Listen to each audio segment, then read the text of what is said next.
ओम श्री सद्गुरुदेव भगवान की जय। मैं समस्त देशवासियों को ये बताना चाहता हूँ कि नैतिक मार्ग, ईश्वर का मार्ग, अध्यात्म का मार्ग सर्वोत्तम मार्ग है। मानव जीवन की उत्पत्ति केवल इस भौतिक अंधकार से निकल के पूर्ण प्रकाश, आध्यात्मिक प्रकाश में जाने के लिए ही है, क्योंकि मनुष्य के पास संपूर्ण विवेक है, बुद्धि है, जिसके द्वारा वह स्वयं के अस्तित्व को जान सकता है और परमात्मा के साथ एक हो के परमात्मा हो सकता है। इसलिए ये ध्यान दीजिएगा मित्रों कि जो समय हम बर्बाद करते हैं, अपना बहुमूल्य समय अन्यत्र जो है हम अपना श्रद्धा लगाते हैं, वह सब व्यर्थ है। प्रेम सबसे करिए, हर प्राणी से करिए, लेकिन अपने हृदय में विषय विकारों में इतना आसक्त मत हो जाइए कि आपका भौतिक जीवन बहुत ही नरक हो जाए। जैसे 84 लाख योनियाँ महान पुरुषों ने कहा है।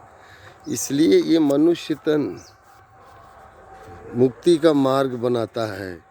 अगर आप सत्संग करते हैं, महान पुरुषों की शरण में जाते हैं, तो आपको आध्यात्मिक ज्ञान मिलता है, आपके अंदर ज्ञान का सृजन और भक्ति का सृजन होता है, और उस भक्ति के माध्यम से आप ईश्वर को प्राप्त नहीं, आप ईश्वर में स्वयं जा सकते हो। आपका स्वभाव, जैसे आपका स्वभाव, स्वयं का भाव माने स्वरूप, स्वरूप माने स्वयं का रूप। आप क्यों आप भटके हैं। जब आपको पूर्णतः मालूम हो जाएगा कि हमारा अस्तित्व तो सनातन है, हम तो ये शरीर ही नहीं है, हम इस शरीरों के पहले भी थे, बाद में भी हैं, हमेशा रहेंगे। जब तक हमें मुक्त मने, जब तक हम परमात्मा में विलय नहीं हो जाते, जब तक हमारा जीव भाव, भूत भाव, परम भाव में विलीन नहीं हो जाता। सभी जीव आनंद की तलाश में रहते हैं। आप जानते हैं कि परम आनंद परमानंद भगवान है, परम आनंद श्री कृष्ण है, और जो उनके साथ एक हो जाएगा वही आनंदित हो सकता है। इस संसार में आप भौतिक संसार में कितनी भी बड़ी उपलब्धि प्राप्त कर लें, आपके पास बहुत धन संपत्ति हो जाए, ऐसे सुख की सारी सुविधाएं, लेकिन आप परमात्मा तत्व या भौतिक जीवन में जीवन मरण व्याधि जरा से नहीं बच सकते। लेकिन परमात्मा तत्व के यथार्थ ज्ञान के लिए आप उस प्रेम रस में डूब जाएंगे, जहाँ आपकी चिंता, भय, क्रोध सब नष्ट हो जाता है, और आप अपनी आत्मा को हो ईश्वर गुण धर्मों से संयुक्त पाते हैं, क्योंकि वह संसार में एक ही है परम पुरुष, उसी का अंश मान सभी हैं, सभी जीव ऊपर उठा तो परमात्मा हो जाता है। वैसे सर्वव्यापी तो सर्वत्व है, बस उसके स्वभाव को, उसके ज्ञान को प्राप्त करना है। आप सभी जानते हैं मनुष्य जीवन में तमाम घटनाएं घटित होती हैं। कहीं कोई रोग से परेशान है, तो कोई भोग से परेशान है, कोई संपत्ति के लिए परेशान है। इस संसार में दीनहीन, दुखी दुखियारा अनेकों प्रकार, ये संसार अपने कर्म का फल है। इसलिए मित्रों, सद्गुरु भगवान होते हैं, सद्गुरु ही भगवान होते हैं, प्रत्यक्ष भगवान। क्योंकि जो तप करके जन्मों जन्मांतर से साधना जिसकी पूर्ण हो गई, जो अपनी आत्मा को परम तत्व के साथ एक कर दिया है, ऐसा सद्गुरु ही भगवान होता है। साक्षात भगवान किसी को नहीं दर्शन देंगे। साक्षात आप जानिए कि यह दंत आप समझते हैं, हम समझते हैं कि ये साधारण शरीर तो है, हमारे जैसे है, कैसे ये भगवान है। लेकिन आपको जब अनुभव होगा, आप भी जब साधना करके अनुभव कर लेंगे, तो आपको भी वही चीज़ आप कहेंगे, क्योंकि जो आत्मा है उसका शुद्ध वर्ण है परमात्मा। जब आत्मा भौतिक वर्णों में है तो क्षत्रिय ब्राह्मण शूद्र वैश्य होता है। जैसे जीव आत्मा जिससे नीचे होता है तो पशुओं में, इसके बाद जड़ पदार्थों में, जड़ में।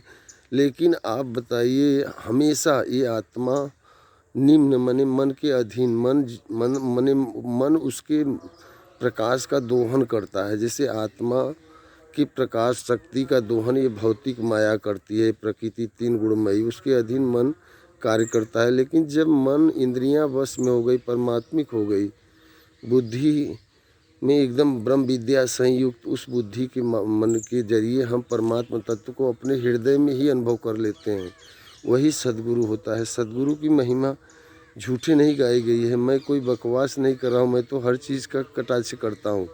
लेकिन जब मुझे ये अनुभव हुआ कि कोई अलग से भगवान या जप, जैसे आप जप करिए, लेकिन जो आपको ज्ञान बुद्धि दे, जिसको आप गुरु मानते हैं स्वरूप, उसी का ध्यान में लीजिए। देखिए आपका तुरंत ब्रह्मांड ज्ञान खुल जाएगा। आप स्वयं अनुभव करेंगे। जैसे आप जिसको गुरु मानते हैं, आप ओम के साथ अपने ध्यान में उसी का स्वरूप देखिए वो आपको अखिल ब्रह्मांड में दिखेगा। आपको ज्ञान हर क्षण आपको मार्गदर्शन करेगा। शरीर शांत रहेगा, लेकिन अंदर से कोई आपको मार्गदर्शित करता रहेगा। आप परम आनंद की अनुभूति करते रहेंगे। इसलिए मित्रों, आध्यात्मिक बन जाओ। ये भौतिक जीवन तमाम क्लेशों से भरा है। अनंत योनियों में नाना प्रकार की कठिनाई और दुख है। हम ये संसार भौतिक भोग तो अच्छा लगता है, लेकिन यही दुखों का कारण है, यही यातनाओं का कारण है। आप स्वच्छ बनिए, स्वयं को जाने। स्वयं आप शरीर नहीं है, शरीर तो एक साधन है। आप एक आत्मा है, परम तत्व के तत्व हैं। आप जो है स्वयं जो है उस यथार्थ ज्ञान को जान सकते हैं। हर हर महादेव। जब भी मनुष्य अपने पथ से विचलित हुआ है, आप सभी जानते हैं कि जब भी मनुष्य अपने मार्ग से विचलित हुआ है, समाज विचलित हुआ है, तो यहाँ पशुवत दुराचार अत्याचार जो नाना प्रकार के दुख लाए हैं। इसलिए महान पुरुषों ने वेद शास्त्रों को क्यों दिया है, वेद पुराण शास्त्रों को, कि समाज उसका अध्ययन करे, उस ज्ञान का अनुसरण करके समाज और परिवार की ऐसी स्थापना हो जहाँ मर्यादाओं को पूर्ण महत्व दिया जाए। आज के नौजवान क्यों जो है मनमानी या क्यों जो है अनुसरण नहीं करते, आज्ञा पालन नहीं करते? क्यों नहीं करते?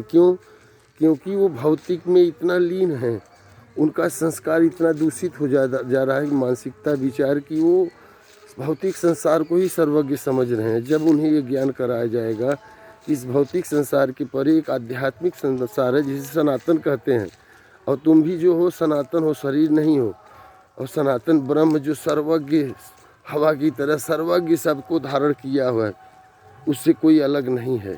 ये तो गुरु पंथ है, जो जिस मार्ग से पाया है, अपना अनुभव दिया है। संसार में लोग उसको गुरु मान के उसके पथ पर चलते हैं। लेकिन स्वयं को जो जागा है, जिसे आप स्वयं उस मार्ग को जानने की विधि, आपके अंदर जिज्ञासा तत्परता, जब आपके अंदर लगन जाग जाएगी उस ईश्वर को जानने के लिए, तभी आप जान पाएंगे। क्योंकि महान पुरुषों की केवल गाथा पढ़ने से, महान पुरुषों को केवल एक्सेप्ट करने से आप कुछ नहीं होगा। क्योंकि स्वयं आपकी आत्मा है। आप स्वयं अपने अनुभव से, स्वयं अपने संपूर्ण विवेक से, अपने समस्त एकाग्र ध्यान होकर, माने समस्त वृत्तियों के परे एकांत शांत में आसन में ध्यान से अपने श्वास प्रश्वास पर ध्यान करते रहेंगे। जब श्वास एकदम सूक्ष्म हो जाएगी और आपके ऊपर माने बाहरी ऊपर से कोई इच्छा संकल्प आपको ध्यान भंग नहीं कर पाएगी, उस समय आप परमात्मा तत्व के यथार्थ ज्ञान में प्रवेश करेंगे। और जब आप परम सत्य का ज्ञान प्राप्त कर लोगे तो स्वतः आप उस परम ब्रह्म को अपने हृदय में ही अनुभव करोगे। क्योंकि कोई अलग से भगवान नहीं है। जो पाया है वही सद्गुरु भगवान हो जाता है। क्योंकि उसकी आत्मा की शरीर बहुत सुंदर होती है, वो कृष्ण से शुरू होती है और हमेशा युवा दिखती है, सारी आभूषणों से युक्त, सारी वैभव और सुंदरता से युक्त। वो इसीलिए तो भगवान कृष्ण को इतना सुंदर क्यों दिखाया गया है? क्योंकि एक योगी अपने अनुभव में, अपने ध्यान में, अपनी भक्ति के माध्यम से उस ब्रह्म को देखता है, अनुभव करता है। जैसे सूरदास ने देखा या तमाम जैसे मीरा ने देखा, तो जो देखा उनके स्वरूप को वो उन्हीं का हो गया। फिर उसे ये भौतिक संसार अच्छा नहीं लगा। इसलिए आप स्वयं जैसे ज्ञान मार्गी थे, भगवान बुद्ध जिसको कहा जाता है, ज्ञान योग से साधना उनकी थी, जिसमें गुरु को महत्व नहीं दिया जाता। जैसे गुरु का महत्व नहीं, स्वयं माने उस ज्ञान से अपने समस्त इस भौतिक संसार की समस्त वृत्तियों का उसमें स्वयं त्याग करना पड़ता है, और स्वयं ज्ञान और सद्गुणों को अर्जित करना पड़ता है।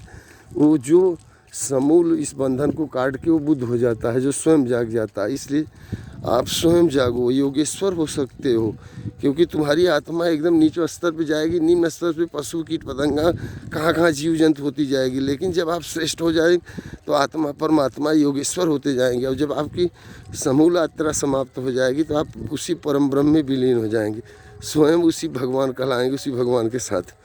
इसलिए मित्रों, बुराई छोड़ो, ध्यान दो, एकदम सत्य का मार्ग पकड़ो, आध्यात्मिक मार्ग पकड़ो, ईश्वर का मार्ग पकड़ो। ओम नमो भगवते वासुदेवाय का जप करो। ओम जो आपके श्वास में ढल जाएगा।